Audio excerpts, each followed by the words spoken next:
everyone, my Glassy here. So I just woke up and I went to SummerSlam last night and it was so fun. I decided I'll do a video with you guys. I'll do a voiceover because it's kind of fun. I'll do the whole thing about like Friday, Saturday, and Sunday. It's like really it's amazing. We're going today. So I kind of want to do a video. I have been I think what happens with spirituality, I think there's a lot of times where people have to just kind of like integrate.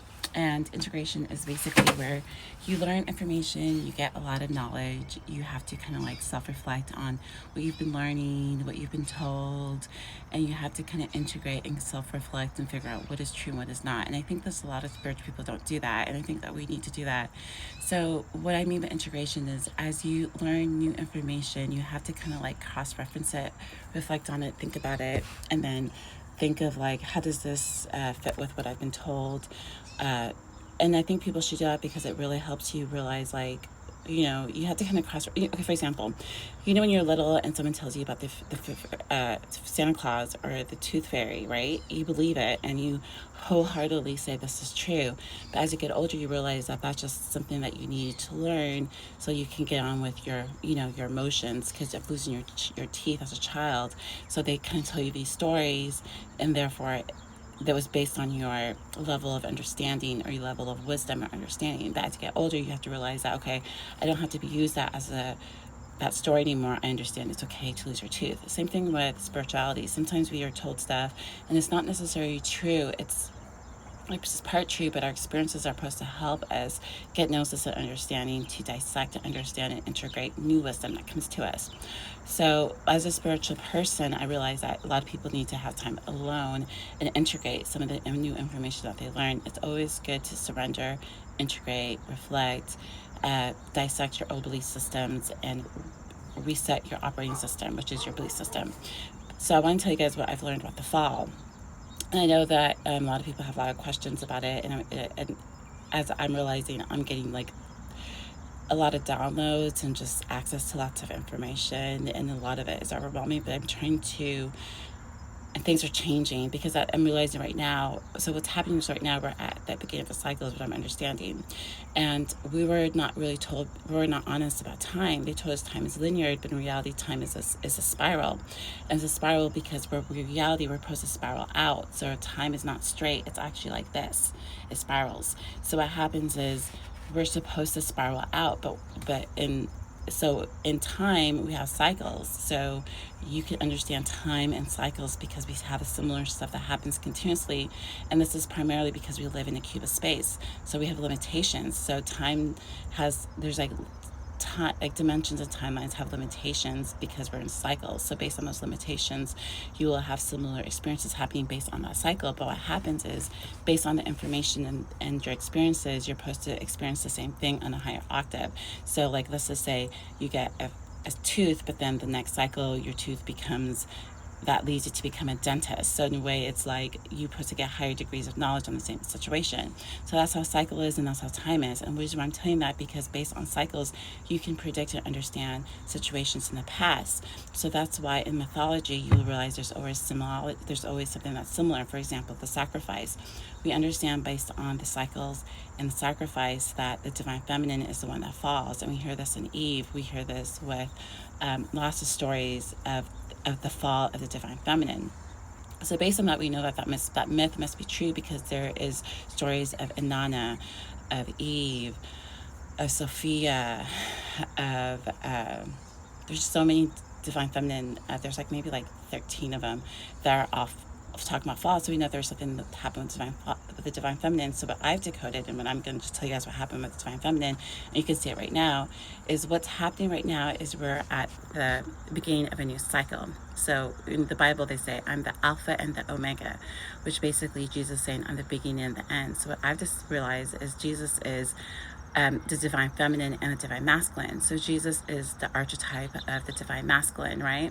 So that's also, like Shiva, Shakti, Mary Magdalene. There's always the divine feminine and masculine, Adam and Eve, Inanna and Enki. So what happened is the divine masculine would be like Yahshua and Mary Magdalene. Just use Christianity because a lot of people understand Christianity. It's just more universal, and I understand it more easier, so I use that. So what happened is that there's a cycle, and what I understand from my understanding is the divine feminine fell into the third dimension, and that is an archetype of, the goddess. And as above, so below. As above is the divine feminine that gives birth, but we know that it has to be the goddess because below, the female is the one that gives birth. So we know that there has to be a divine feminine. But what happened in our spirituality, they cut out the divine feminine, and that is the mythology of the fall. And why they have to do mythology? Because the powers that be do not want you guys to know the story.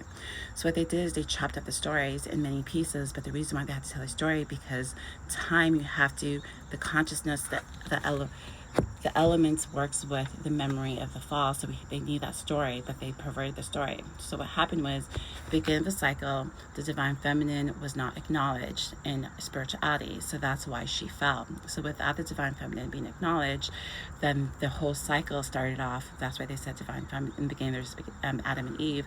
The whole beginning started off with the divine feminine. So our whole spirituality began with just the God, with the masculine. And when we have just the masculine, we basically cut off our subconscious. Now, when we cut off our subconscious to the our subconscious, that is the subconscious to the upper world. Now, why did the divine feminine fall? It's because what happened in Atlantis and Lera, there was a cosmic war in Lyria, but then in another cycle in Atlantis, there was like the Tower of Babel. They always talk about this. They try to do some ritual with ley lines, and it's too complicated to explain here, but basically they actually kind of fucked up the human consciousness. Or maybe they did some DNA manipulation, which the Anunnaki said it, but as a safeguard, the upper world did a split of the human consciousness to protect it, right? So they kind of like fucked up the female consciousness, which is connected to spirituality. So as a safeguard, the universe split the consciousness, so therefore only the masculine can be activated. By doing that as a safeguard, the divine feminine fall, and when the divine feminine fall, we only know about the third dimension. Now, the magicians that tried to do this understood what happened. They understood the safeguard, so they said, "Oh, well, we can still control the lower realms if we just say that the divine feminine fall, even though they created the fall, and then we just make it all about the third dimension." Now, in doing this, we disconnected ourselves from the upper world because the divine feminine is the spiritual side of us. So this cycle is really empowered by those fallen beings, which are just the false masculine, because the true masculine is supposed to be balanced with divine feminine and masculine. So what happened is the sacrifice of Jesus was really a sacrifice of the divine feminine parts of him. So when you kill the divine feminine, you're going to have a world that's only built on half of the world.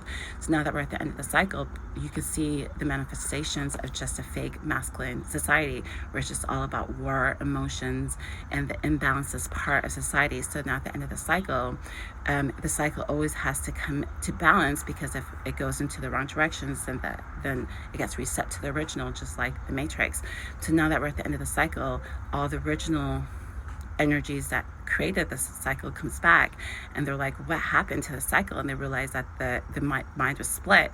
So now the original God, the original God, which is divine feminine and masculine together, which is Jesus being resurrected, which is the divine feminine being resurrected, which is Inanna being resurrected, and that's the Virgin Mary being resurrected with her Virgin Mary having Jesus. Basically, the divine feminine gets resurrected because the original gods come back online, which is divine feminine, resurrects the original blueprint. And then when they do that, everything gets back into balance. But that's why everything gets a fall, because then you have all these fallen beings who are just working on half of their consciousness. So realizing that in the beginning of a new cycle, they decided that, oh, okay, you guys created like a chaotic manifestation and thought you're a God because you're only working on half of your consciousness. So the way they can work on balance, because God is all about balance. There is no such thing as hell. Hell is a manifestation of this world, so that's the third world. So the upper world decided that you guys will have to go back into your manifestations and fix it, because we're not janitors. If what happened is, if you have the upper world fix it, then that's like Jesus, the divine feminine, sacrificing herself again. So the upper world says no, because what happened was there were fallen Elohims or angels on the top that was orchestrating the lower world, which is this world, that was creating a lot of wars and starvations. So what happens, they said, well, since you guys can't, this can't this is a broken system because you guys created these wars. You guys have the fallen Elohims have to fall back into the lower dimensions and fix it because they're chaotic, because they're not healed.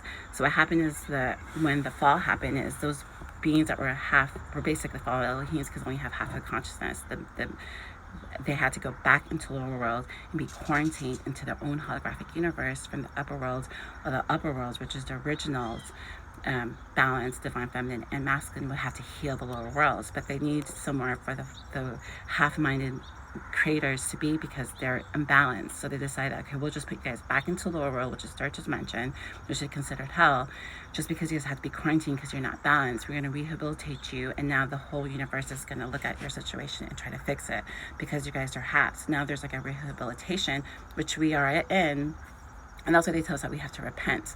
So we have to repent and understand that like we've been taught incorrectly, and we have to accept that divine feminine was sacrificed and inverted, and they used her DNA and her inverted elements, which is the 4 elements and the 5th element, to create an imbalanced world, which is the fallen world that we're in. So that is what I'm realizing what's happening, and I just wanted to share it with you guys. And that's it. So I'll see you guys in my next video. I'm out to Summer Jam. Peace.